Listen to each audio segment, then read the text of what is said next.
샬롬, 2022년 12월 3일 토요일입니다. 기도하겠습니다. 주님, 오늘도 말씀으로 이 하루를 열게 하심을 감사드립니다. 사랑하는 주님, 한 주간의 마지막입니다. 아기 예수님을 기다리는 대림절을 지내면서 주님께 드릴 예물을 준비하게 하소서. 마음과 뜻과 정성을 모두어 주님을 위해 저희의 삶을 드릴 수 있게 하옵소서. 예수님의 이름으로 기도드립니다. 아멘. 오늘의 말씀은 사사기 11장입니다. 길르앗 사람 입다는 큰 용자였으니 기생이 길르앗에게서 낳은 아들이었고 길르앗의 아내도 그의 아들들을 낳았더라. 그 아내의 아들들이 자라매 입다를 쫓아내며 그에게 이르되 너는 다른 여인의 자식이니 우리 아버지의 집에서 기업을 잊지 못하리라 한지라. 이에 입다가 그의 형제들을 피하여 돕당에 거주하매 잡류가 그에게로 모여와서 그와 함께 출입하였더라. 얼마 후에 암몬 자손이 이스라엘을 치려하니라. 암몬 자손이 이스라엘을 치려할 때에 길르앗 장로들이 입다를 데려오려고 돕당에 가서 입다에게 이르되 우리가 암몬 자손과 싸우려 하니 당신은 와서 우리의 장관이 되라 하니 입다가 길르앗 장로들에게 이르되 너희가 전에 나를 미워하여 내 아버지 집에서 쫓아내지 아니하였느냐? 이제 너희가 환난을 당하였다고 어찌하여 내게 왔느냐 하니라. 그러므로 길르앗 장로들이 입다에게 이르되 이제 우리가 당신을 찾아온 것은 우리와 함께 가서 암몬 자손과 싸우게 하려 함이니 그리하면 당신이 우리 길르앗 모든 주민의 머리가 되리라 하매 입다가 길르앗 장로들에게 이르되 너희가 나를 데리고 고향으로 돌아가서 암몬 자손과 싸우게 할 때에 만일 여호와께서 그들을 내게 넘겨주시면 내가 과연 너희의 머리가 되겠느냐 하니 길르앗 장로들이 입다에게 이르되 여호와는 우리 사이의 증인이시니 당신의 말대로 우리가 그렇게 행하리이다 하니라. 이에 입다가 길르앗 장로들과 함께 가니 백성이 그를 자기들의 머리와 장관을 삼은지라. 입다가 미스바에서 자기의 말을 다 여호와 앞에 아뢰니라. 입다가 암몬 자손의 왕에게 사자들을 보내 이르되 내가 나와 무슨 상관이 있기에 내 땅을 치러 내게 왔느냐 하니 암몬 자손의 왕이 입다의 사자들에게 대답하되 이스라엘이 애굽에서 올라올 때에 아르논에서부터 야복과 요단까지 내 땅을 점령했기 때문이니 이제 그것을 평화롭게 돌려달라 하니라. 입다가 암몬 자손의 왕에게 다시 사자들을 보내 그에게 이르되 입다가 이같이 말하노라. 이스라엘이 모압 땅과 암몬 자손의 땅을 점령하지 아니하였느니라. 이스라엘이 애굽에서 올라올 때에 광야로 행하여 홍해에 이르고 가데스에 이르러서는 이스라엘이 사자들을 에돔 왕에게 보내어 이르기를 청하건대 나를 내 땅 가운데로 지나게 하라 하였으나 에돔 왕이 이를 듣지 아니하였고 또 그와 같이 사람을 모압 왕에게도 보냈으나 그도 허락하지 아니하므로 이스라엘이 가데스에 머물렀더니 그 후에 광야를 지나 에돔 땅과 모압 땅을 돌아서 모압 땅의 해 뜨는 쪽으로 들어가 아르논 저쪽에 진쳤고 아르논은 모압의 경계이므로 모압 지역 안에는 들어가지 아니하였으며 이스라엘이 헤스본 왕 곧 아모리 족속의 왕 시온에게 사자들을 보내어 그에게 이르되 청하건대 우리를 당신의 땅으로 지나 우리의 곳에 이르게 하라 하였으나 시온이 이스라엘을 믿지 아니하여 그의 지역으로 지나지 못하게 할 뿐 아니라 그의 모든 백성을 모아 야하스에 진치고 이스라엘을 치므로 이스라엘의 하나님 여호와께서 시온과 그의 모든 백성을 이스라엘의 손에 넘겨주심에 이스라엘이 그들을 쳐서 그 땅 주민 아모리 족속의 온 땅을 점령하되 아르논에서부터 야보까지와 광야에서부터 요단까지 아모리 족속의 온 지역을 점령하였느니라. 이스라엘의 하나님 여호와께서 이같이 아모리 족속을 자기 백성 이스라엘 앞에서 쫓아내셨거늘 네가 그 땅을 얻고자 하는 것이 옳으냐? 내 신 그모스가 네게 주어 차지하게 한 것을 네가 차지하지 아니하겠느냐? 우리 하나님 여호와께서 우리 앞에서 어떤 사람이든지 쫓아내시면 그것을 우리가 차지하리라. 이제 네가 모압 왕 십볼의 아들 발락보다 더 나은 것이 있느냐? 그가 이스라엘과 더불어 다툰 일이 있었느냐? 싸운 일이 있었느냐? 이스라엘이 헤스본과 그 마을들과 아로엘과 그 마을들과 아르논 강가에 있는 모든 성읍에 거주한 지 300년이거늘 그동안에 너희가 어찌하여 도로 찾지 아니하였느냐? 내가 네게 죄를 짓지 아니하였거늘 네가 나를 쳐서 내게 악을 행하고자 하는도다. 원하건대 심판하시는 여호와께서 오늘 이스라엘 자손과 암몬 자손 사이에 판결하시옵소서 하였으나 암몬 자손의 왕이 입다가 사람을 보내어 말한 것을 듣지 아니하였더라. 이에 여호와의 영이 입다에게 임하시니 입다가 길르앗과 므낫세를 지나서 길르앗의 미스베에 이르고 길르앗의 미스베에서부터 암몬 자손에게로 나아갈 때에 그가 여호와께 서원하여 이르되 주께서 과연 암몬 자손을 내 손에 넘겨주시면 내가 암몬 자손에게서 평안히 돌아올 때에 누구든지 내 집 문에서 나와서 나를 영접하는 그는 여호와께 돌릴 것이니 내가 그를 번제물로 드리겠나이다 하니라. 이에 입다가 암몬 자손에게 이르러 그들과 싸우더니 여호와께서 그들을 그의 손에 넘겨주심에 아로엘에서부터 민닛에 이르기까지 20성읍을 치고 또 아벨 그라밈까지 매우 크게 무찌르니 이에 암몬 자손이 이스라엘 자손 앞에 항복하였더라. 입다가 미스바에 있는 자기 집에 이를 때에 보라 그의 딸이 소굴을 잡고 춤추며 나와서 영접하니 이는 그의 무남동녀라. 입다가 이를 보고 자기 옷을 찢으며 이르되 어찌할꼬 내 딸이여 너는 나를 참담하게 하는 자요 너는 나를 괴롭게 하는 자 중에 하나로다. 내가 여호와를 향하여 입을 열었으니 능히 돌이키지 못하리로다 하니 딸이 그에게 이르되 나의 아버지여 아버지께서 여호와를 향하여 입을 여셨으니 아버지의 입에서 낸 말씀대로 내게 행하소서. 이는 여호와께서 아버지를 위하여 아버지의 대적 암몬 자손에게 원수를 갚으셨음이니이다 하니라. 또 그의 아버지에게 이르되 이 일만 내게 허락하사 나를 2달만 버려두소서. 내가 내 여자친구들과 산에 가서 나의 처녀로 죽음을 인하여 애곡하겠나이다 하니 그가 이르되 가라 하고 2달을 기한하고 그를 보내니 그가 그 여자친구들과 가서 산 위에서 처녀로 죽음을 인하여 애곡하고 2달 만에 그의 아버지에게로 돌아온지라. 그는 자기가 서원한 대로 딸에게 행하니 딸이 남자를 알지 못하였더라. 이것이 이스라엘의 관습이 되어 이스라엘의 딸들이 해마다 가서 길르앗 사람 입다의 딸을 위하여 나흘씩 애곡하더라. 아멘. 살다가 힘들고 어려우면 많은 사람들이 숙명론에 빠집니다. 팔자가 나빠서 힘들고 어려운 것이며 하는 일이 잘 안 되는 것이라고 생각합니다. 그러나 어떤 사람들은 끊임없이 자신의 삶을 개척합니다. 이렇게 우리는 운명을 어떻게 받아들이느냐에 따라 그것의 노예가 될 수도 있고 그것을 개척할 수도 있습니다. 하나님은 입다를 통해 사람이 어떻게 자신의 삶을 개척해 나갈 수 있는지 보여주십니다. 길르앗 사람 큰 용사 입다는 기생이 길르앗에게 낳은 아들이었습니다. 그런데 길르앗의 정부인에게도 아들들이 있었어요. 입다의 형제들은 자기들에게 돌아올 재산을 입다가 차지할까봐 입다를 내쫓았습니다. 성경은 길르앗의 아내도 아들들을 낳았더라. 아내의 아들들이 자라매 입다를 쫓아내며 그에게 이르되 너는 다른 여인의 자식이니 우리 아버지 집 기업을 잊지 못하리라 한지라. 이에 입다가 그 형제를 피하여 돕당에 거하매 잡류가 그에게로 모여와서 그와 함께 출입하였더라. 아멘. 이처럼 입다는 천한 신분 출신이었습니다. 그리고 생활의 안정을 찾지 못하고 자신과 비슷한 처지에 있는 사람들과 어울려 지냈습니다. 요즘 말로 건달들의 두목이 된 것이지요. 입다는 그런 상황에서도 나쁜 사람이 되지 않고 참으로 좋은 사람이 되었습니다. 입다는 길르앗 사람들의 추대로 자기가 쫓겨난 곳에 머리가 되었습니다. 입다는 하나님께 귀하게 쓰임받는 사람이 되었습니다. 이스라엘의 8번째 사사가 된 것이지요. 입다는 히브리서 11장에 나오는 믿음의 계보에 드는 사람이 되었습니다. 불우한 환경에서 자란 입다가 믿음의 사람이 된 것은 전적으로 하나님의 은혜입니다. 바울 사도는 이런 고백을 했죠. 나의 나 된 것은 하나님의 은혜로 된 것이니 오직 나와 함께 하신 하나님의 은혜로다. 아멘.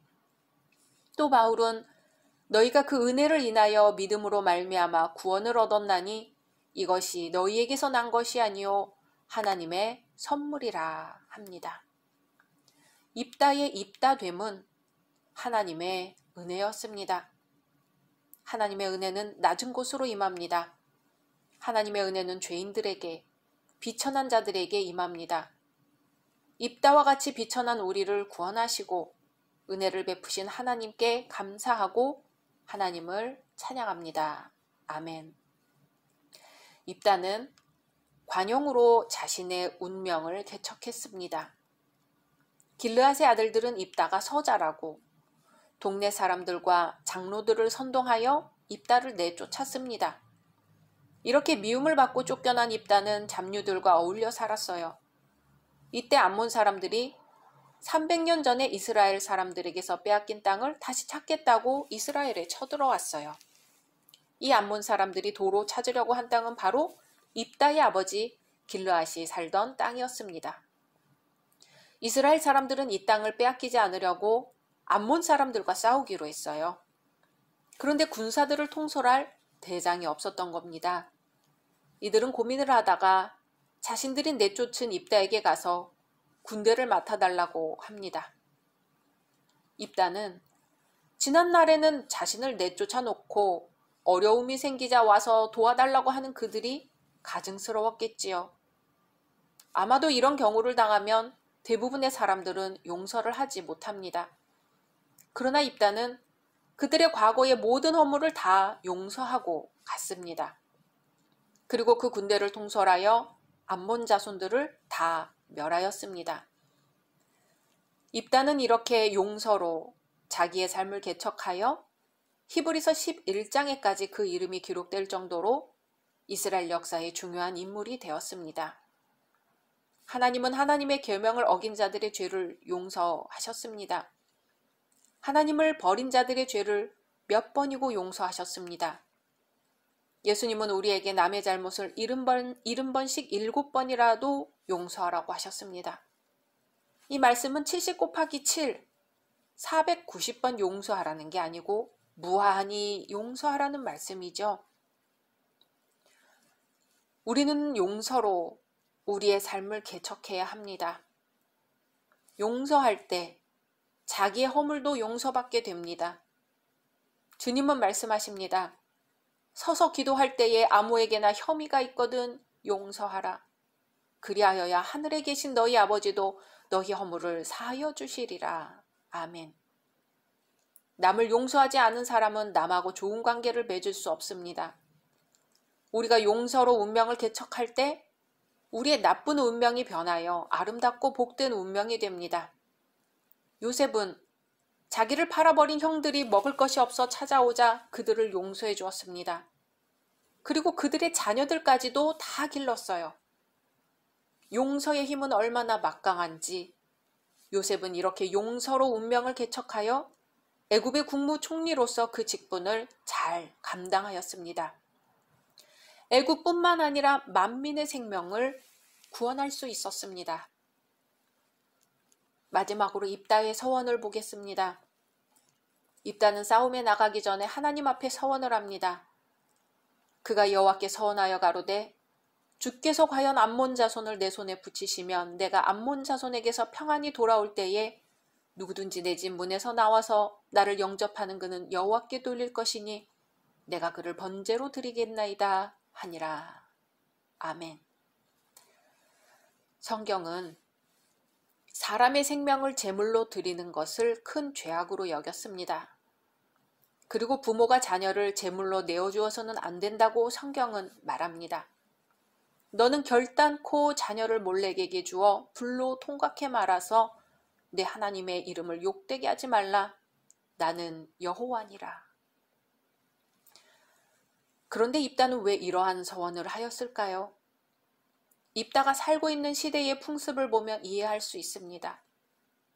입다가 형제들을 피해 거주한 돕당에는 사람을 제물로 바치는 악한 풍습이 있었어요. 그는 하나님을 섬기는 이스라엘 사람이었지만 문화적으로는 이방 사람이었어요. 이방 사람들은 자식을 낳으면 제물로 드리기도 했습니다. 이런 문화에서 자랐기 때문에 하나님 앞에 싸움에서 이기고 돌아오면 가장 먼저 나온 사람을 번제로 드리겠다고 서원을 한 것이죠. 그런데 기가 막히게도 입다가 전쟁에서 승리하고 돌아오자 가장 먼저 뛰어나와 환영한 사람은 바로 그의 외동딸이었습니다. 입다가 미스바에 돌아와 자기 집에 이를 때에 그 딸이 소고를 잡고 춤추며 나와서 영접하니 이는 그의 무남동녀라. 입다가 이를 보고 자기 옷을 찢으며 가로되 슬프다 내 딸이여. 너는 나로 참담케 하는 자요 너는 나를 괴롭게 하는 자 중에 하나이로다. 내가 여호와를 향하여 입을 열었으니 능히 돌이키지 못하리로다 합니다. 하나님 앞에 서원은 함부로 하는 게 아닙니다. 그리고 하나님 앞에 한 서원은 반드시 지켜야지요. 이스라엘과 암몬의 전쟁은 이스라엘의 승리로 끝났습니다. 전쟁의 승리는 여호와로 말미암은 것이었으므로 입다는 서원을 지켜야 했습니다. 그런데 딸이 하는 말을 들어볼까요? 딸이 그에게 이르되 나의 아버지여, 아버지께서 여호와를 향하여 입을 여셨으니 아버지 입에서 낸 말씀대로 내게 행하소서. 이는 여호와께서 아버지를 위하여 아버지의 대적 암몬 자손에게 원수를 갚으셨음이니이다. 아멘. 아버지가 하나님께 약속한 것을 지킬 수밖에 없는 상황에서 딸이 아버지에게 하는 말이에요. 자신의 생명을 포기해야 하는데도 혹시라도 흔들릴지도 모르는 아버지에게 서원을 지키라고 권유하는 겁니다. 입다의 딸의 신앙이 보통이 아닙니다. 입다는 이렇듯 큰 승리를 얻고 집안에서 명예도 얻었는데 한마디 말의 실수로 가장 소중한 것을 잃어버립니다. 인간이라는 존재가 이렇게 나약합니다. 승승장구할 줄 알았는데 가장 소중한 것을 사소한 실수로 잃어버립니다. 우리 삶을 돌아보면 우리 작은 실수들로 우리는 얼마나 큰 것들을 잃어버리고 있을지 모릅니다. 그것도 모르고 잘하는 줄로만 알고 소중한 것들을 잃어버리는 우리들을 위해 예수님이 이 땅에 오신 거지요. 인생에 무엇을 기억하고 살아야 하는지, 무엇을 우선하고 살아야 하는지 십자가 죽음으로 우리에게 보여주셨습니다. 각자 말씀 묵상하신 후 주기도문으로 마치겠습니다.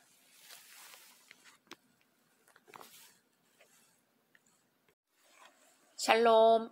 2022년 12월 6일 화요일입니다. 기도하겠습니다. 주님, 오늘도 말씀으로 이 하루를 열게 하심을 감사드립니다. 사랑하는 주님, 오직 주님을 떠올리며 주님을 중심으로 생각하고 결정하게 하소서. 세상의 것들이 생각 속으로 침투해 올 때마다 주님을 먼저 떠올리게 하소서. 예수님의 이름으로 기도드립니다. 아멘. 오늘의 말씀은 사사기 12장입니다. 에브라임 사람들이 모여 북쪽으로 가서 입다에게 이르되 내가 암몬 자손과 싸우러 건너갈 때에 어찌하여 우리를 불러 너와 함께 가게 하지 아니하였느냐.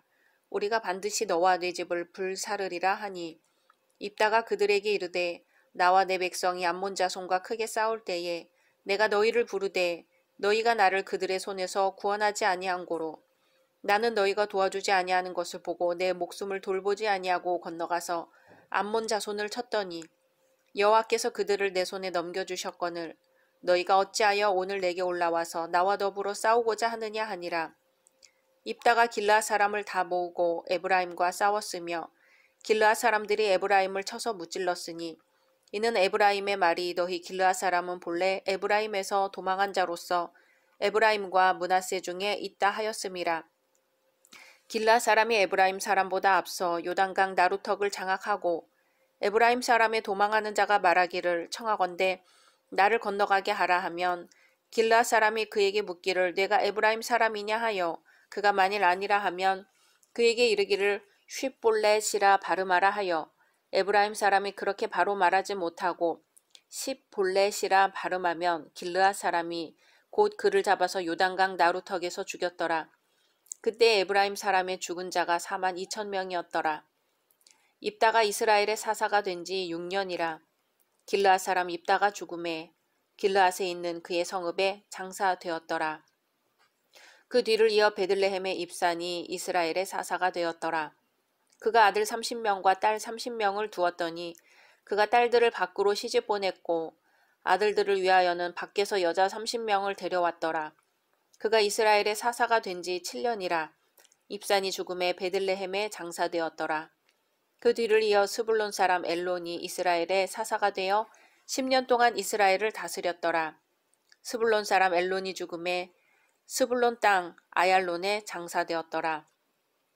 그 뒤를 이어 비라돈 사람 힐렐의 아들 압돈이 이스라엘의 사사가 되었더라. 그에게 아들 40명과 손자 30명이 있어 어린 나귀 70마리를 탔더라. 압돈이 이스라엘의 사사가 된 지 8년이라. 비라돈 사람 힐렐의 아들 압돈이 죽음에 에브라임 땅 아말렉 사람의 산지 비라돈에 장사되었더라. 아멘. 앞장에서 우리는 사사 입다가 암몬으로부터 이스라엘을 구원한 사건을 살펴보았습니다. 그런데 오늘 말씀에서는 암몬과의 전쟁을 승리로 이끈 입다를 에브라임 사람들이 시기합니다. 급기야 동족 상잔의 비극이 발생합니다. 1절에서 7절은 에브라임 사람들이 입다가 암몬 족속을 치러 갈 때 도움을 청하지 않았다는 것을 빌미로 하여 시비를 제기하는 장면입니다.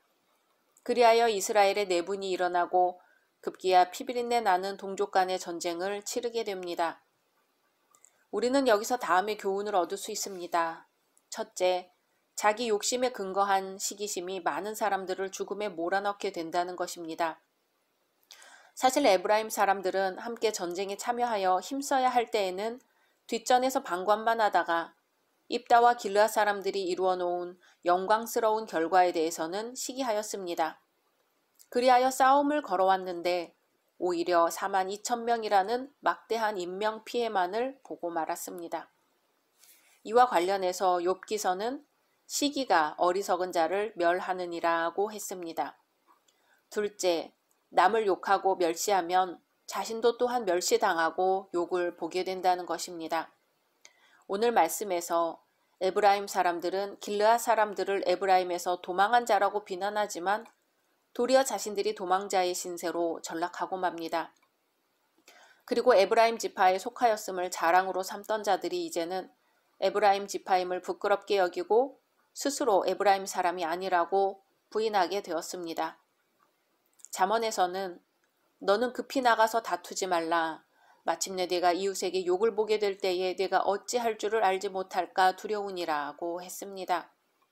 셋째, 성도의 선행으로 인한 영광은 스스로 자처하는 것이 아니라 하나님께서 주시는 상급이라는 점입니다.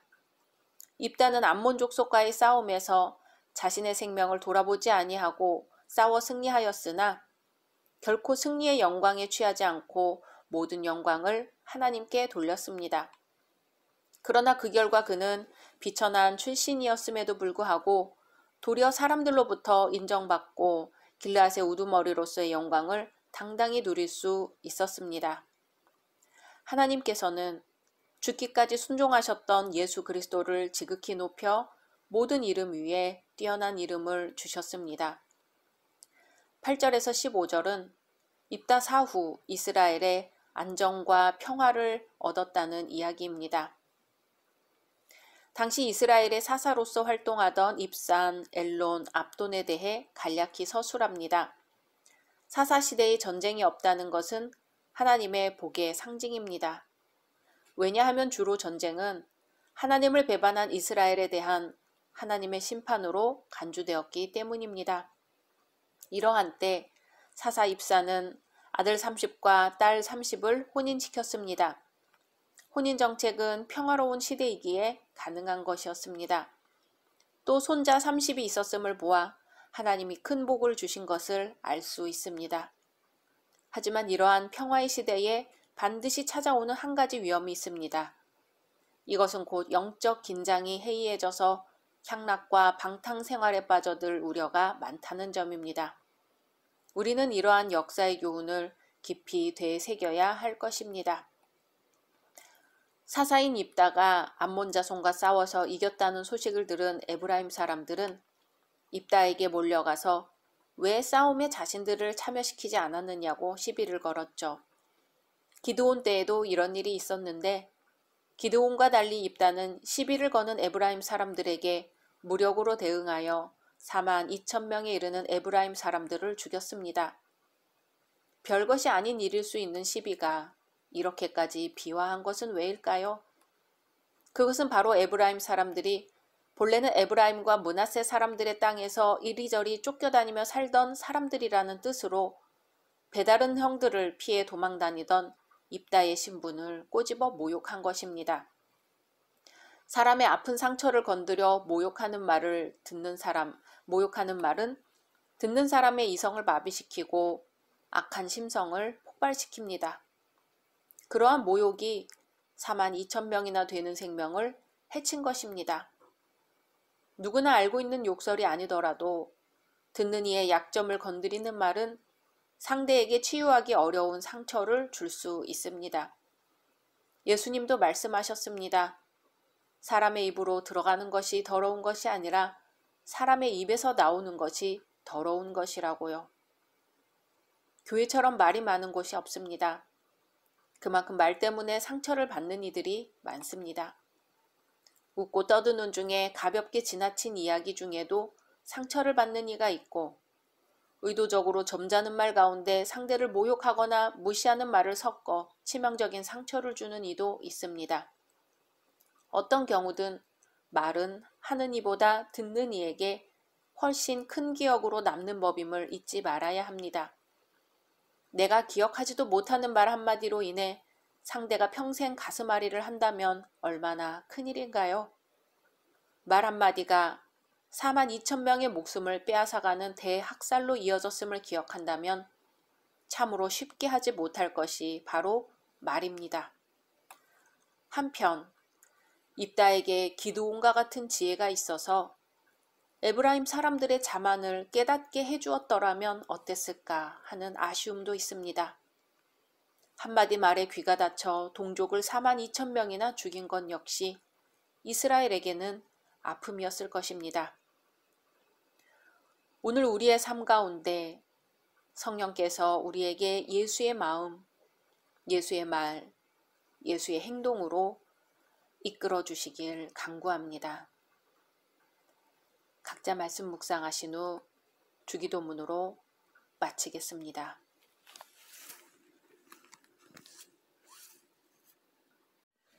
샬롬, 2022년 12월 7일 수요일입니다. 기도하겠습니다. 주님, 오늘도 말씀으로 이 하루를 열게 하심을 감사드립니다.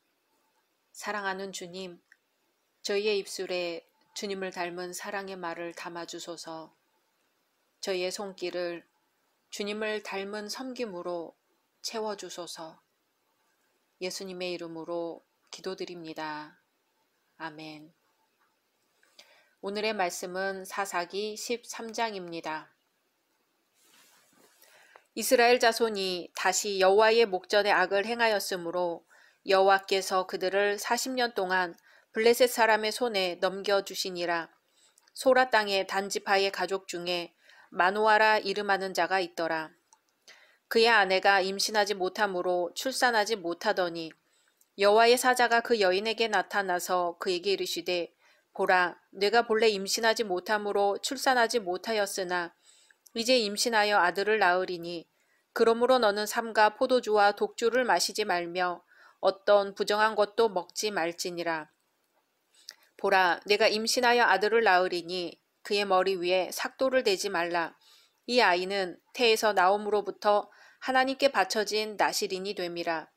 그가 블레셋 사람의 손에서 이스라엘을 구원하기 시작하리라 하시니 이에 그 여인이 가서 그의 남편에게 말하여 이르되 하나님의 사람이 내게 오셨는데 그의 모습이 하나님의 사자의 용모 같아서 심히 두려움으로 어디서부터 왔는지를 내가 묻지 못하였고 그도 자기 이름을 내게 이르지 아니하였으며 그가 내게 이르기를 보라 내가 임신하여 아들을 낳으리니 이제 포도주와 독주를 마시지 말며 어떤 부정한 것도 먹지 말라. 이 아이는 태에서부터 그가 죽는 날까지 하나님께 바쳐진 나실인이 됨이라 하더이다 하니라. 마노아가 여호와께 기도하여 이르되 주여 구하옵나니 주께서 보내셨던 하나님의 사람을 우리에게 다시 오게 하사 우리가 그 낳을 아이에게 어떻게 행할지를 우리에게 가르치게 하소서 하니 하나님이 마노아의 목소리를 들으시니라. 여인이 밭에 앉았을 때에 하나님의 사자가 다시 그에게 임하였으나 그의 남편 마노아는 함께 있지 아니한지라. 여인이 급히 달려가서 그의 남편에게 알려 이르되 보소서 전일에 내게 오셨던 그 사람이 내게 나타났나이다 하매 마노아가 일어나 아내를 따라가서 그 사람에게 이르러 그에게 묻되 당신이 이 여인에게 말씀하신 그 사람이니까 하니 이르되 내가 그로다 하니라. 마노아가 이르되 이제 당신의 말씀대로 되기를 원하나이다. 이 아이를 어떻게 기르며 우리가 그에게 어떻게 행하리이까.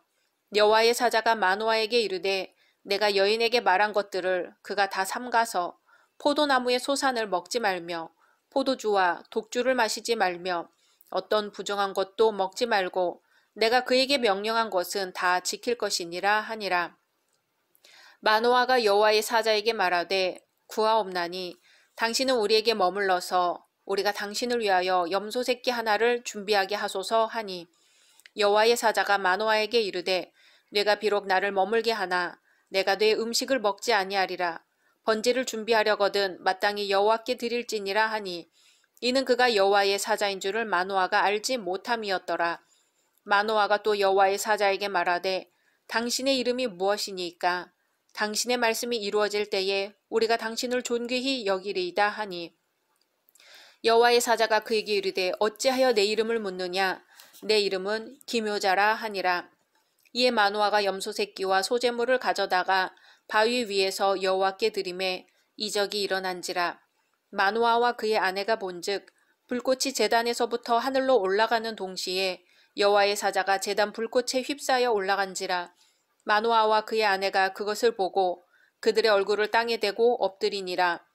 여호와의 사자가 마노아와 그의 아내에게 다시 나타나지 아니하니 마노아가 그제야 그가 여호와의 사자인 줄 알고 그의 아내에게 이르되 우리가 하나님을 보았으니 반드시 죽으리로다 하니 그의 아내가 그에게 이르되 여호와께서 우리를 죽이려 하셨더라면 우리 손에서 번제와 소제를 받지 아니하셨을 것이요 이 모든 일을 보이지 아니하셨을 것이며 이제 이런 말씀도 우리에게 이르지 아니하셨으리이다 하였더라.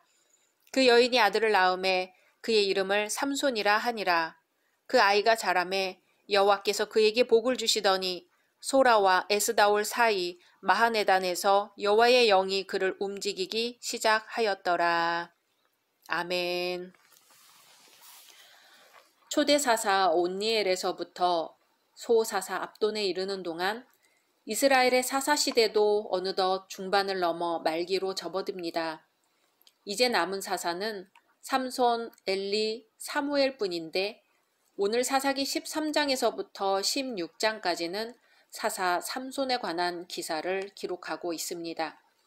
그 가운데서도 오늘 말씀은 삼손의 출생 배경에 대해서 매우 상세하게 묘사하고 있습니다. 1절에서 17절은 삼손의 잉태 고지에 관한 이야기가 나옵니다. 사사 입다 이후 30여 년 동안 이스라엘의 평화가 깃들자 백성들은 또다시 구원의 하나님을 잊어버리고 죄악의 길에 빠져들었습니다. 그러자 하나님께서는 블레셋을 통하여 다시금 이스라엘을 징계하셨습니다. 하지만 그 와중에서도 하나님께서는 결코 이스라엘을 잊어버리지 않으시고 사사 삼손을 이스라엘의 구원자로 예비하셨습니다. 이와 관련하여 말씀에서는 하나님의 사자가 단지파 마노아 부부에게 나타나 삼손을 잉태할 것이라고 일러주는 장면이 나옵니다. 이때 하나님의 사자는 태어날 아이가 하나님께서 특별히 구별하신 나실인이 될 것이니 아이를 가진 어머니 역시 스스로를 성별하라고 지시합니다. 그리고 태어날 아이는 나실인의 규례를 좇아 양육하라고 일러줍니다. 이상과 같은 삼손의 잉태고지는 여러 가지로 의미하는 바가 많습니다. 첫째, 성경에서 잉태하지 못하는 여인에게 아이를 낳으리라는 하나님의 계시가 주어질 때는 그 아이가 약속의 씨가 되며 하나님의 구속사를 계속해서 이어갈 중요한 인물이 된다는 의미입니다. 둘째, 하나님께서 범죄한 백성 가운데서 삼손을 나실인으로 세우신 것은 장차 이스라엘의 거룩한 구속자가 그 백성 가운데서 나올 것임을 암시합니다. 셋째, 나실인에게 주어진 엄격한 계율은 하나님의 백성으로 거룩히 구별된 이스라엘 역시 마땅히 준수해야 할 생활 규범이라는 의미를 지닙니다. 넷째, 삼손의 잉태고지는 이스라엘로 하여금 구원의 소망을 갖게 하는 하나님의 은혜라고 볼 수 있습니다. 40년 동안 블레셋의 압박 기간에 삼손이 활동하기 시작한 것은 후기 20년이라고 볼 수 있습니다. 그때는 삼손이 20세가 조금 안 되는 때였습니다. 다시 말하면 삼손의 잉태고지가 주어진 때로부터 20년간 이스라엘은 여전히 블레셋의 압박 하에 고통당하고 신음했습니다. 그러므로 삼손의 잉태고지는 구원에 대한 소망의 근거가 되며 약 20여 년간은 구체적인 구원의 역사를 볼 수가 없었습니다. 그러므로 마노아는 삼손이 20세가 되기까지 삼손과 동일하게 나실인으로서의 구별된 삶을 살아야 했습니다. 또한 이스라엘도 삼손이 자라는 동안 구원의 소망을 잃지 않고 삼손과 마노아처럼 동일한 삶을 살아야 했습니다. 이와 같이 구원에 대한 간절한 소망이 백성 중에 충만했을 때 하나님께서는 비로소 삼손을 이스라엘의 사사로 세우신 것입니다. 15절에서 20절은 여호와의 사저로부터 삼손의 잉태고지를 받은 마노아 부부가 하나님께 번제를 드리는 장면입니다. 그리고 마침내 정한 기간이 차서 삼손이 탄생한 데 대한 기록입니다. 마노아 부부는 삼손의 잉태를 예고해준 여호와의 사자가 곧 하나님이신 줄을 알지 못한 채 그에게 음식을 대접하려 했으며 그의 이름을 물었습니다. 이에 여호와의 사자는 하나님께 번제를 드림이 마땅하며 자신의 이름은 기묘자라고 일러줍니다. 그리하여 마노아 부부는 분부대로 여호와께 번제를 드리는데 그때 여호와의 사자는 번제단에 불을 타고 승천합니다. 이에 비로소 마노아 부부는 여호와의 사자가 곧 하나님이셨음을 깨닫습니다. 그 후 때가 차 삼손이 탄생하는데 그의 성장 과정에는 하나님의 복이 함께 하였습니다. 그리고 이후 삼손에게 여호와의 영이 임하여 이로써 그는 큰 능력을 발휘하게 됩니다. 이러한 본문에서 우리는 몇 가지를 알 수 있습니다. 첫째, 우리는 본장 전체를 샅샅이 살펴보아도 하나님께서 특별히 마노아 부부를 택하여 아들을 점지해 주신 이유를 발견할 수 없습니다. 단지 본문에서 마노아는 여호와의 사자를 분별하여 보는 영안이 없는 사람임을 발견하게 됩니다. 그래서 우리는 마노아 부부가 특별히 경건한 점이 없는 다른 이스라엘 백성들과 동일한 사람들이었지만 하나님의 주권적인 선택에 의해 뽑힌 사람들이었음을 알 수 있습니다. 호세아 선지자는 내 백성이 지식이 없으므로 망하는도다 라고 탄식한 적이 있습니다. 본문에서 여호와의 사자가 마노아로 하여금 여호와께 번제를 드리게 함으로써 여호와를 알게 한 것은 하나님의 특별한 은혜라고 볼 수 있습니다. 둘째, 여호와의 사자가 마노아에게 자신의 이름을 밝히지 않고 단지 기묘자라고 말한 것은 마노아의 관심이 오직 하나님께로만 향하도록 하기 위함이었습니다. 마노아는 단지 아들을 낳으리라는 소식을 전해준 여호와의 사자에게만 관심을 가졌을 뿐 여호와의 특별한 은총을 깨닫지 못했습니다. 오늘날의 성도들도 외적인 것에만 눈이 팔려 정작 성령께서 우리에게 보여주시는 하나님의 진리를 간과해서는 안 될 것입니다. 셋째, 여호와의 사자는 자신의 이름을 기묘자라고 했는데 이것은 여호와가 단지 인간의 호기심의 대상이 아니라 경배의 대상임을 보여줍니다. 기묘자란 말은 하나님은 신비의 대상이며 인간의 지혜로 밝혀낼 성질의 것이 아님을 의미합니다.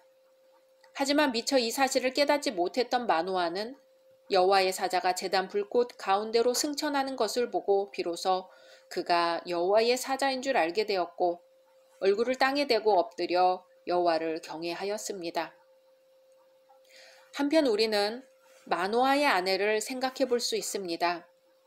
주님의 사자로부터 엄청난 약속의 말씀을 홀로 받은 마노아의 아내는 남편에게로 달려가 그대로 전합니다.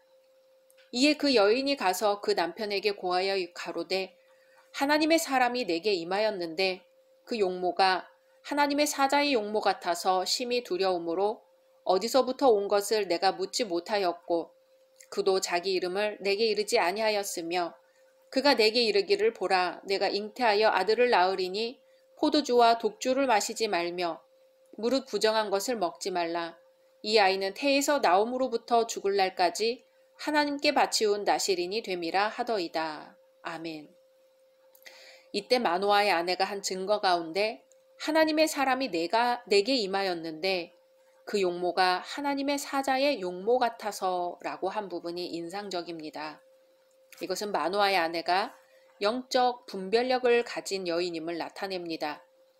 영적 탁월함이 없이는 자기에게 말한 사람의 정체를 단번에 분별하기 어렵습니다. 마노아의 아내는 자기에게 나타난 사람을 하나님의 사자라고 확정짓지는 않았지만 하나님의 사자와 같다고 고백합니다. 남편은 하나님의 사자를 만나고도 반신반의했다가 나중에야 하나님의 사자임을 알아보지요. 반면에 아내는 단번에 분별합니다. 비록 커다란 두려움에 압도되어 아무 질문도 하지 못하고 잠잠히 듣기만 했지만 아내의 눈은 하나님의 사자임을 직감합니다. 이 사사시대의 특징이 이스라엘의 왕이 없으므로 사람마다 자기 소견에 옳은 대로 행하였더라 라고 하는 것처럼 영적으로는 아주 어두운 시기였음에도 불구하고 마노아의 아내는 영적 분별력이 있었던 것입니다. 우리가 아는 것은 이 여인이 마노아의 아내라는 사실과 후에 사사 삼손의 생모가 된다는 사실뿐입니다. 하지만 그 믿음은 위대하였고 우리에게 도전을 줍니다. 주의 말씀을 감당하는 신앙의 사람이었고 아울러 영적 분별력이 탁월한 사람이었다는 점에서 우리에게 모범이 됩니다. 우리는 그 이름이 천하에 드러나지 않더라도 하나님의 위대한 뜻을 이루는 아름다운 통로로 얼마든지 쓰임받을 수 있음을 기억해야 하겠습니다. 예수님이 우리를 제자로 부르신 사실 하나만으로도 우리의 삶은 충분히 아름답고 가치롭습니다. 각자 말씀 묵상하신 후 주기도문으로 마치겠습니다.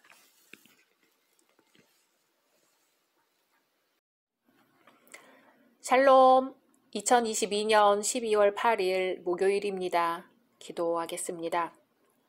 주님, 오늘도 말씀으로 이 하루를 열게 하심을 감사드립니다.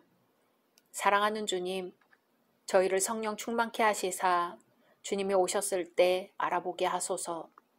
이 세상에 사느라 바빠 주님을 만나고도 주님이신 줄 모를 때가 있습니다. 저희의 눈을 밝히시어 주님을 보게 하소서. 예수님의 이름으로 기도드립니다. 아멘. 오늘의 말씀은 사사기 14장입니다. 삼손이 딥나에 내려가서 거기서 블레셋 사람의 딸들 중에서 한 여자를 보고 올라와서 자기 부모에게 말하여 이르되 내가 딥나에서 블레셋 사람의 딸들 중에서 한 여자를 보았사오니 이제 그를 맞이하여 내 아내로 삼게 하소서 하매 그의 부모가 그에게 이르되 내 형제들의 딸들 중에나 내 백성 중에 어찌 여자가 없어서 내가 할례받지 아니한 블레셋 사람에게 가서 아내를 맞으려 하느냐 하니 삼손이 그의 아버지에게 이르되 내가 그 여자를 좋아하오니 나를 위하여 그 여자를 데려오소서 하니라. 그때 블레셋 사람이 이스라엘을 다스린 까닭에 삼손이 틈을 타서 블레셋 사람을 치려 함이었으나 그의 부모는 이 일이 여호와께로부터 나온 것인 줄은 알지 못하였더라. 삼손이 그의 부모와 함께 딥나에 내려가 딥나의 포도원에 이른즉 젊은 사자가 그를 보고 소리 지르는지라. 여호와의 영이 삼손에게 강하게 임하니 그가 손에 아무것도 없이 그 사자를 염소 새끼를 찢는 것 같이 찢었으나 그는 자기가 행한 일을 부모에게 알리지 아니하였더라. 그가 내려가서 그 여자와 말하니 그 여자가 삼손의 눈에 들었더라. 얼마 후에 삼손이 그 여자를 맞이하려고 다시 가다가 돌이켜 그 사자의 죽음을 본즉 사자의 몸에 벌떼와 꿀이 있는지라. 손으로 그 꿀을 떠서 걸어가며 먹고 그의 부모에게 이르러 그들에게 그것을 들여서 먹게 하였으나 그 꿀을 사자의 몸에서 떠왔다고는 알리지 아니하였더라. 삼손의 아버지가 여자에게로 내려가매 삼손이 거기서 잔치를 베풀었으니 청년들은 이렇게 행하는 풍속이 있음이더라. 무리가 삼손을 보고 30명을 데려와서 친구를 삼아 그와 함께하게 한지라. 삼손이 그들에게 이르되 이제 내가 너희에게 수수께끼를 내리니 잔치하는 이래 동안에 너희가 그것을 풀어 내게 말하면 내가 베옷 30벌과 겉옷 30벌을 너희에게 주리라. 그러나 그것을 능히 내게 말하지 못하면 너희가 내게 베옷 30벌과 겉옷 30벌을 줄지니라 하니 그들이 이르되 네가 수수께끼를 내면 우리가 그것을 드리리라 하매 삼손이 그들에게 이르되 먹는 자에게서 먹는 것이 나오고 강한 자에게서 단 것이 나왔느니라 하니라. 그들이 사흘이 되도록 수수께끼를 풀지 못하였더라. 일곱째 날에 이르러 그들이 삼손의 아내에게 이르되 너는 네 남편을 꾀어 그 수수께끼를 우리에게 알려달라 하라. 그렇지 아니하면 너와 네 아버지의 집을 불사르리라. 너희가 우리의 소유를 빼앗고자 하여 우리를 청한 것이 아니냐. 그렇지 아니하냐 하니 삼손의 아내가 그의 앞에서 울며 이르되 당신이 나를 미워할 뿐이요 사랑하지 아니하는도다. 우리 민족에게 수수께끼를 말하고 그 뜻을 내게 알려주지 아니하도다 하는지라. 삼손이 그에게 이르되 보라 내가 그것을 나의 부모에게도 알려주지 아니하였거든 어찌 그대에게 알게 하리요 하였으나 7일 동안 그들이 잔치할 때 그의 아내가 그 앞에서 울며 그에게 강요하므로 일곱째 날에는 그가 그의 아내에게 수수께끼를 알려주매 그의 아내가 그것을 자기 백성들에게 알려주었더라.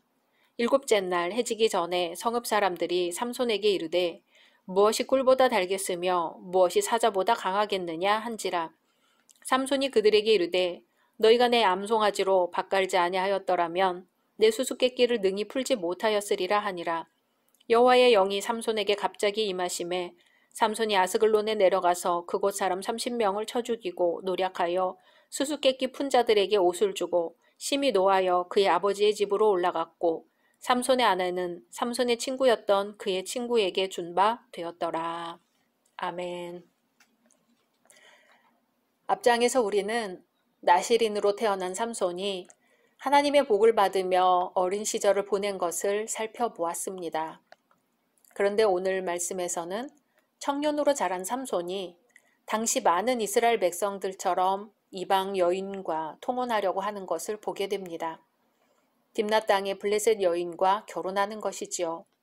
그리고 결혼잔치 중에 수수께끼가 발단이 되어 블레셋과 삼손 간의 접전이 벌어집니다. 1절에서 9절 삼손은 숱한 동족 여인들을 놔두고 블레셋 사람의 딸을 좋아하여 아내로 맞아들이려고 합니다. 그리하여 그 여인을 취하러 딥나로 가던 도중 사자를 만나 찢어 죽였고 그 죽은 사자에게서 난 꿀을 먹었습니다.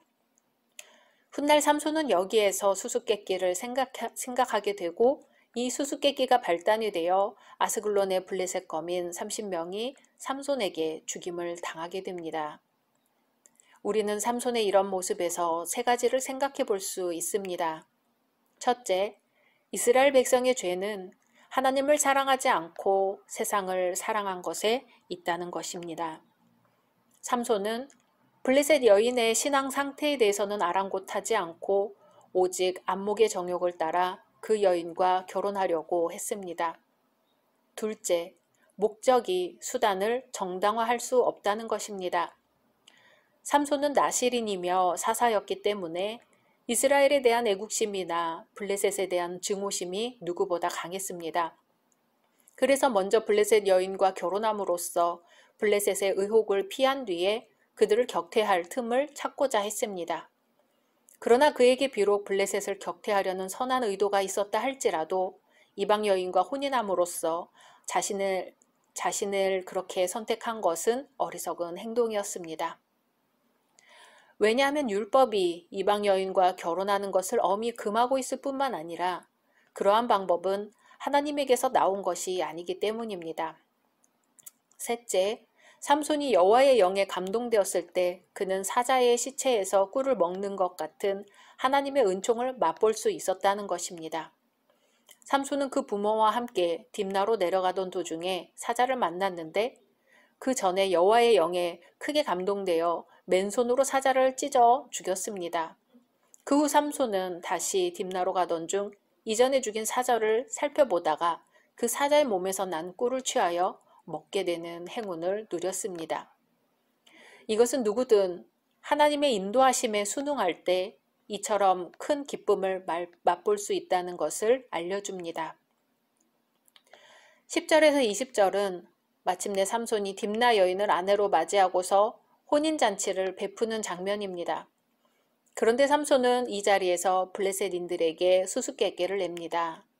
그러자 이를 계기로 삼손과 블레셋 간에는 충돌이 벌어지며 이에 삼손은 최초로 블레셋을 응징합니다. 이것을 시작으로 훗날 사무엘, 요나단, 다윗 등에 의해 이스라엘은 블레셋의 손에서 완전히 구원됩니다. 삼손의 수수께끼는 먹는 자에게서 먹는 것이 나오고 강한 자에게서 단 것이 나왔다입니다. 이것은 시편의 말씀처럼 고난당한 것이 내게 유익이라 이로 인하여 내가 주의 율례를 배우게 되었나이다 하는 고백과 뜻하는 바가 일치합니다. 이것은 고난이 겸손과 순종의 미를 낳고 하나님께서 주시는 고초가 감사한 마음을 낳는 것과 같습니다. 그러므로 성도들은 어려운 일을 당할 때일수록 절망하지 말고 하나님의 보호하심과 도우심의 손길을 구하여야 할 것입니다. 매우 화목해 보이는 가정이 있었습니다. 늘 아기자기하게 잘 살고 있는 것으로 생각했는데 어느 날 그 집에 관한 충격적인 소식이 들려왔습니다. 딸과 아내만 남겨두고 남자가 극단적인 선택을 한 것이지요. 사업상 어려움이 있었는데 아내와 딸에게는 털어놓지 못한 채 혼자 고민하다가 그런 선택을 한 것입니다. 어떤 이유로든 사랑하는 가족을 잃는다는 것은 충격이요, 슬픔이겠지만 이 경우에 그 아내를 더 슬프게 한 것은 그런 일이 벌어지기까지 아무것도 몰랐다는 사실입니다. 어떻게 진지한 의논도 한 번 없이 혼자서 죽을 생각을 할 정도로 고민했단 말인가? 그동안 나는 무엇이었나? 아내로서의 나를 인정하기는 한 건가? 남편이 세상을 포기한 후 남겨진 책임과 채무관계를 아무런 준비 없이 혼자서 떠맡게 된 아내가 겪어야 할 어려움은 한두 가지가 아니었습니다. 거기에 지나온 삶에 대한 회의까지 겹쳐서 그 아내를 짓눌렀던 것은 말할 필요도 없습니다. 부부로서 오랫동안 삶을 함께하면서도 진지한 대화를 하지 않는 부부가 의외로 많습니다. 이럴 때 남편이나 아내는 상대에게 그저 또 다른 타인일 뿐 더 이상 가족이라고 하기 힘듭니다. 일상에서야 별다른 문제가 나타나지 않겠지만 한 가지라도 걱정이 있거나 고민거리가 생기면 가족의 문제가 드러나게 됩니다. 남편 몰래 개를 들었다가 개가 깨져서 큰돈을 잃어 말을 못하고 속병을 앓는 아내, 아내 몰래 빌린 돈을 주식에 투자했다가 몽땅 날려버리고 불어나는 이자를 감당 못해 폐인이 되어버리는 남편의 모습은 우리 주위에 생각보다 많습니다.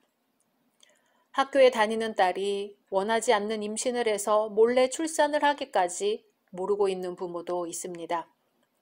가족끼리 대화는커녕 눈으로도 관심 있게 보지 않았기 때문에 생기는 일이라고 하지 않을 수 없습니다. 그처럼 큰 일을 그 딸은 왜 의논 한번 하지 않은 것일까요? 자신의 걱정을 나누고 싶지 않았을까요? 아닙니다. 그 가정은 걱정을 나누어서 함께 해결해 나가는 분위기가 형성되어 있지 않았기 때문입니다. 블레셋 여인을 보고 반하여 결혼을 한 삼손은 혼인잔치에서 블레셋 사람들에게 수수께끼를 내고 내기를 합니다. 고대 근동에서는 연회 때 수수께끼를 내어 흥을 돋우는 풍습이 있었다고 합니다. 삼손도 연애의 흥을 돋우기 위해 낸 것이겠지요. 삼손은 그들이 문제를 맞추면 그들에게 배옷 30벌과 겉옷 30벌을 주고 못 맞추면 그만큼을 받겠다고 말했습니다. 그 답을 모르는 블레셋 사람들은 삼손의 아내를 불러 협박했습니다. 남편을 꾀어 그 답을 알아내지 않으면 집을 불살라 버리겠다고 했습니다. 삼손의 아내는 그 협박을 듣고 나서 삼손을 7일 동안 졸랐습니다. 잔치 기간 내내 삼손 앞에서 울며 졸라 마침내 답을 알아내고 자기 민족에게 알려준 것입니다. 이렇게 블레셋 사람들이 답을 맞추자 삼손은 매우 화가 났습니다. 그래서 삼손은 아스글론의 블레셋 거민 30명을 죽이고 그들의 것을 빼앗아 수수께끼를 푼 사람들에게 주고는 아버지 집으로 올라갔습니다. 삼손의 아내는 자기와 가족이 상할 것이 두려워 남편을 상대로 의논이 아닌 협상을 하고 남편은 일을 제대로 풀려고 하기보다는 혈기를 부렸습니다. 남녀가 만나서 사랑을 하고 부부가 되는 것은 오히려 쉬울 수 있지만 세상을 살아가는 데 힘이 되는 참된 가족을 이루기 위해서는 끊임없는 노력과 수고가 필요합니다. 우리 교회 공동체 역시 주님 안에서 한 가족입니다. 주 안에서 걱정을 나누고 함께 의논하고 함께 기도할 수 있는 교회라면 아버지 되신 주님께서 보시고 정말 흐뭇하실 것입니다. 각자 말씀 묵상하신 후 주기도문으로 마치겠습니다. 샬롬, 2022년 12월 9일 금요일입니다. 기도하겠습니다. 주님, 오늘도 말씀으로 이 하루를 열게 하심을 감사드립니다. 사랑하는 주님, 저희가 하나님을 사랑하는 것이 세상을 사랑하는 것보다 더 크게 하소서. 세상을 바라보고 세상을 살아갈 때 주님의 눈으로 바라보고 주님의 마음으로 살아가게 하소서. 예수님의 이름으로 기도드립니다. 아멘. 오늘의 말씀은 사사기 15장입니다.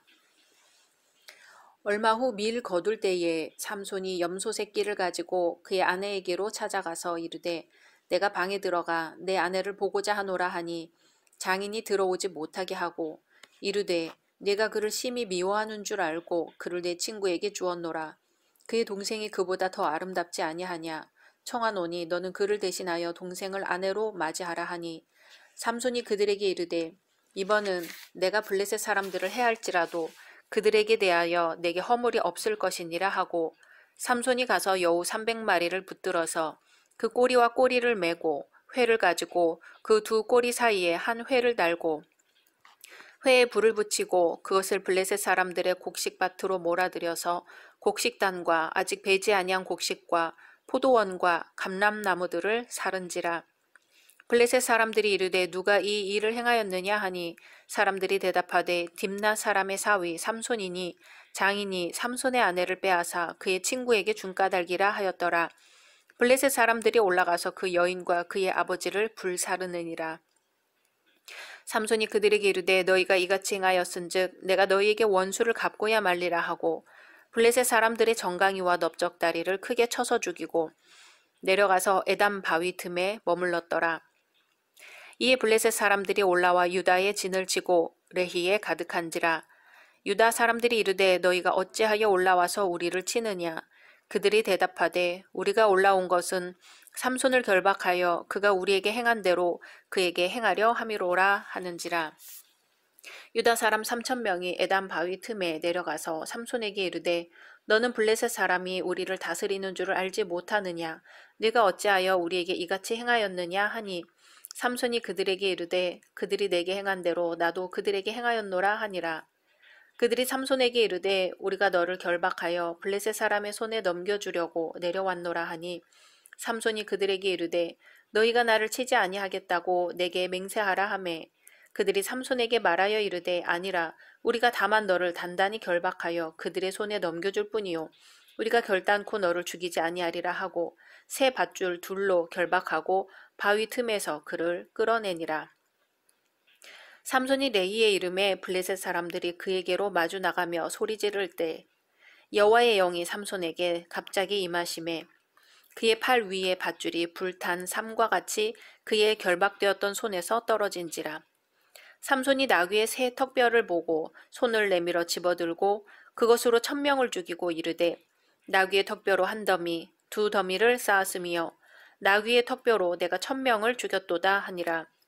그가 말을 마치고 턱뼈를 자기 손에서 내던지고 그곳을 라맛 레히라 이름하였더라. 삼손이 심히 목이 말라 여호와께 부르짖어 이르되 주께서 종의 손을 통하여 이 큰 구원을 베푸셨사오나 내가 이제 목말라 죽어서 할례 받지 못한 자들의 손에 떨어지겠나이다 하니 하나님이 레이에서 한 우묵한 곳을 터뜨리시니 거기서 물이 솟아 나오는지라. 삼손이 그것을 마시고 정신이 회복되어 소생하니 그러므로 그 샘 이름을 에낙고레라 불렀으며 그 샘이 오늘까지 레히에 있더라. 블레셋 사람의 때에 삼손이 이스라엘의 사사로 20년 동안 지냈더라. 아멘. 앞장에서는 삼손이 아내의 배신으로 수수께끼 내기에서 지고는 분노하여 아비집 소라 땅으로 돌아가는 것으로 끝이 났습니다. 그런데 이제 오늘 말씀에서는 삼손이 아내에 대한 연정을 품고 다시 블레셋 땅 딥나로 돌아왔다가 그녀가 이미 다른 사람의 아내가 되어버린 것에 분노합니다. 이제 삼손은 어떻게 할까요? 1절에서 8절 삼손은 자신의 장인이 그의 아내를 블레셋 사람에게 준 것을 단순히 자신에 대한 모욕으로 생각하지 않고 이스라엘 전체에 대한 모욕으로 간주하여 블레셋 사람들을 응징합니다. 삼손은 여우 300마리로 블레셋의 논밭을 불사릅니다. 그러자 블레셋인은 삼손의 장인과 아내를 죽임으로써 보복합니다. 이에 극도로 분노한 삼손은 블레셋인들을 크게 도륙합니다. 그리고 에단 바위 틈으로 피신합니다. 여기서 우리는 두 가지 교훈을 얻을 수 있습니다. 첫째, 경건의 훈련을 쌓지 않은 제멋대로의 삶은 우리 주위에서 일어나는 모든 비극과 상처의 원인이 됩니다. 삼손은 인간 중심으로 물든 당시 사람들을 대표하는 인물입니다. 그는 이방 여인과 가까이 함으로써 블레셋 사람들과 친하려고 했고 그것을 통하여 블레셋 사람을 칠 기회를 찾으려고 애썼습니다. 하지만 선한 목적과는 달리 삼손이 사용하는 수단은 그 시대의 타락한 모습입니다. 삼손은 세속적인 삶을 고집한 까닭에 장인에게 속임을 당할 수밖에 없었습니다. 이와 같이 그리스도인들은 그리스도를 자신의 삶의 중심에 모시지 않았기 때문에 실패하는 줄도 모르는 실패한 삶을 살 수밖에 없습니다. 둘째, 매일 선한 의식으로 자신을 무장하는 사람들은 실패의 삶을 성공적인 삶으로 승화시킬 수 있습니다. 삼손은 경건의 훈련으로 단련되지 않았기 때문에 실수와 실패를 맛보았습니다. 그러나 그러한 와중에도 그는 자신이 하나님의 백성이며 택함받은 자라는 의식으로 무장하고 있었기 때문에 자신이 받은 모욕을 민족을 향한 뜨거운 애국심으로 승화시킬 수 있었습니다. 마찬가지로 연약한 육신으로 인하여 성도 역시 종종 실패하는 삶을 살게 됩니다. 하지만 그 와중에서도 우리가 하나님의 자녀임을 굳게 믿고 나아갈 때 성령께서 우리의 연약함을 도우시어 마침내 우리는 선한 열매를 거둘 수 있습니다. 자, 이제 블레셋인을 크게 도륙하고 에단 바위 틈으로 피신한 삼손은 어떻게 되었을까요? 9절에서 13절은 유다 사람들이 삼손으로 인해 블레셋으로부터 크게 위협을 받자 삼손을 결박하여 블레셋 사람들에게 내어주는 장면을 보여줍니다. 즉 앞서 삼손이 블레셋인을 크게 도륙하자 블레셋인들은 유다 사람을 상대로 전쟁을 벌이려 하였습니다. 하지만 유다인들은 전쟁을 모면하기 위하여 블레셋인들의 요구대로 삼손을 결박하여 그들에게 넘겨줍니다. 이로 보건대 당시 이스라엘 백성은 블레셋의 압제 하에 있었으나 굳이 그들의 압제에서 벗어나려는 노력을 하지 않았음을 알 수 있습니다. 결국 이스라엘 백성들은 40여 년 동안이나 블레셋의 식민지 백성으로 허덕이게 됩니다. 이 말씀은 유다 사람들이 하나님의 언약 백성으로서의 위치를 자각하고 노예적 굴종을 벗어 던지고자 했던 삼손의 걸기를 오히려 귀찮은 만용으로 여겼음을 보여줍니다. 그들은 삼손과 같은 지도자의 필요성조차 느낄 겨를이 없었던 것이지요. 그들은 각각 그 소견에 오른 대로 행한 자들로서 온전한 하나님의 나라를 이루기 위해 단합하기보다는 자기 이기심을 쫓아갔던 것입니다. 그 결과 삼손과 같이 민족의식이 살아있는 사람은 오히려 동족에 의해 이방 족속에게 넘겨졌는데, 이것은 경건한 자가 핍박을 받으며 선지자가 고향에서 배척을 받는다는 사실을 보여줍니다. 14절에서 20절은 동족의 손에 의해 결박당해 대적 앞에 끌려간 삼손이 밧줄을 끊고서 마침 주위에 있던 나귀 턱뼈 하나를 주어 그것으로 블레셋 사람 1,000명을 쳐 죽이는 장면이 나옵니다. 그리고 그로 인한 피로와 심한 갈증을 호소했을 때 하나님은 한 우묵한 곳을 터져 물이 나오게 하셨습니다. 삼손은 그것을 마시고 정신이 회복되어 소생하게 되었습니다. 나시린은 하나님을 위해 구별된 사람입니다. 삼손은 모태에서부터 구별된 하나님의 나시린이었습니다. 그는 블레셋으로부터 이스라엘을 구원하기 위해 하나님이 세우신 하나님의 사람이었습니다. 우리는 그가 하나님의 거룩한 사사로서 성령에 감동되어 일할 때 구원을 이룬 위대한 용사였음을 보게 됩니다. 그러나 육체의 정욕을 이기지 못해 연약해졌을 때에는 아무것도 깨닫지 못하는 비참한 존재가 되었습니다. 우리 성도들은 하나님의 부르심을 받아 예수 그리스도의 은혜로 구원받은 구별된 사람들입니다. 우리가 바로 하나님의 나시린입니다. 삼손은 나귀 턱뼈 하나로 1,000명을 죽였지만 그 과정에서 탈진하게 됩니다. 육체의 피로가 극에 달하여 삼손은 심각한 위기에 처합니다. 그리하여 주께서 종의 손으로 이 큰 구원을 베푸셨사오나 내가 이제 목말라 죽어서 할례받지 못한 자의 손에 빠지겠나이다 하고 간구하지요. 이러한 상태는 삼손이 전혀 예상치 못했던 문제였습니다. 그가 성령에 감동되어 큰 역사를 이루었지만 곧 어쩔 수 없는 곤고함에 이른 것입니다. 우리도 때로 삼손과 같은 경험을 할 때가 있습니다. 이런 경우는 엘리야 선지자에게서도 발견되죠. 850명의 바알과 아세라 선지자를 죽인 엘리야는 이세벨이 죽이겠다고 나서자 한없이 무력해져서 죽기를 구하면서 도망하였습니다. 하나님의 일을 힘써 한 후에 왜 이러한 곤고함을 당하게 되는 것일까요? 우리는 이것이 우리를 교만과 자고함으로부터 지키셔서 범죄하지 않게 하시려는 하나님의 섭리임을 알 수 있습니다. 삼손이 처한 극심한 탈진은 삼손으로 하여금 하나님께 부르짖게 했습니다. 삼손은 잊지 않고 위기 중에 기도합니다. 삼손의 기도는 자신의 무력함을 철저하게 하나님께 고백하는 것이었습니다. 자신의 문제를 오직 하나님께 의뢰합니다. 이러한 삼손의 솔직한 고백에 하나님께서는 샘물로 응답하셨습니다. 하나님이 레히의 한 우묵한 곳을 터치시니 물이 거기서 솟아나오는지라. 삼손이 그것을 마시고 정신이 회복되어 소생하니 그러므로 그 샘 이름은 에낙고레라. 이 샘이 레히에 오늘까지 있더라. 아멘. 에낙고레란 부르짖는 자의 샘이란 뜻입니다. 삼손이 하나님께 부르짖었더니 하나님께서 그를 구원해 주셨다는 것입니다. 우리 하나님은 우리의 필요를 아십니다.